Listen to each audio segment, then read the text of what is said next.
добрия, лошия Илия са в играта и пъзела ти се нареди. Всеки болен в главата трябва да презареди батерия. Материята ми пак е в истерия и в Jumpin' on your stereo съм целия fucking madness. Скорострелно подаден тетрис и с фигури на габаритни, мене меритни, check this. Време да изпадате в транс, нямате шанс. Моята банда на такива песни им казваме банс. Трудни за копиране, парализиращи лирики. Убиваме кумирите ви и ви ставаме идоли. Непосилни за настигане в сюблимните мигове. Диви животински видове, с бими пробиваме вашите портативни зидове. Спри до мен, сигурен, трябва да бъдеш това, че близо е видов ден. Битумен никога, притък и притока на реката. Ние сме китове, в сладката вода склони го типо не. Хитове не, за нас е като недоразвито дете, което скрито реве. А мене нито е бе, нито парите ми няма, вижте. Иначе карате времето да раздаде от общо тесте. Тука не чухте, имаш много лош слух бе. Да се направя на луд трупа, лош и директен шут не. Да често пана селето на всеки известно е. Като мана на веста, само да метне и после вите.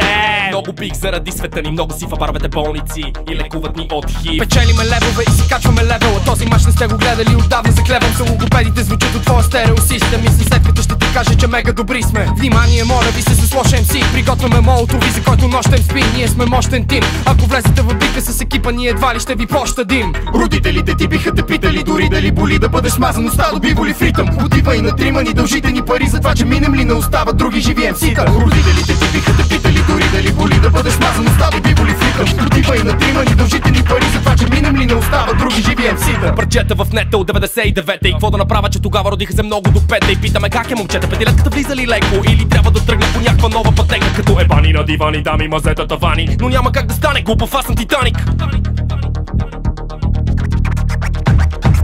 Стига ти добрия, лошия или злия си ти. За тия без ушия време да се здобият с едни. Труден за намиране като се нова в кутия си глия. Разликата е в това, че като се крие боли. Жилови рапа и не дъвча, пия ги. Ако не ги убия, ще повръщам тия дни. Хиляди милилитри ще попием с хартия, за да си измием от тия и то веднъж за винаги. Четвърти трак, добре дошли при мега злите трака. От тегавите напасва на всеки зрител с този мъртъв рап. Леко свиквам и поне опитвам да съм нещо повече от заклет любител. За да е по-интересно, парчето ми е без край. MC-те приличате ми на Westlife, my check stand by 24/7, най-доброто в рапа, както измислиха like that. А тези звуци видовя пустинния вятър. Ако бе религия, рапа в дивия запад. А страната ни освен комирия цапат. Време за разплата, хората от години я чака. Аз съм каубой и съм надал вой. Цял свои рапери чака да им кажа как е умрял. Но ако искаш да си срещу нас, няма да стане. Така че директно приготви си бялото знаме. Родителите ти биха те питали, дори дали боли да бъдеш смазан от стадо биволи в ритъм. Отива и на трима ни дължите ни пари, за това че минем ли не остават други живи MC-та. Родителите ти биха те питали, дори дали боли да бъдеш смазан от стадо биволи в ритъм. Отива и на трима ни дължите ни пари, за това че минем ли не остават други живи MC-та.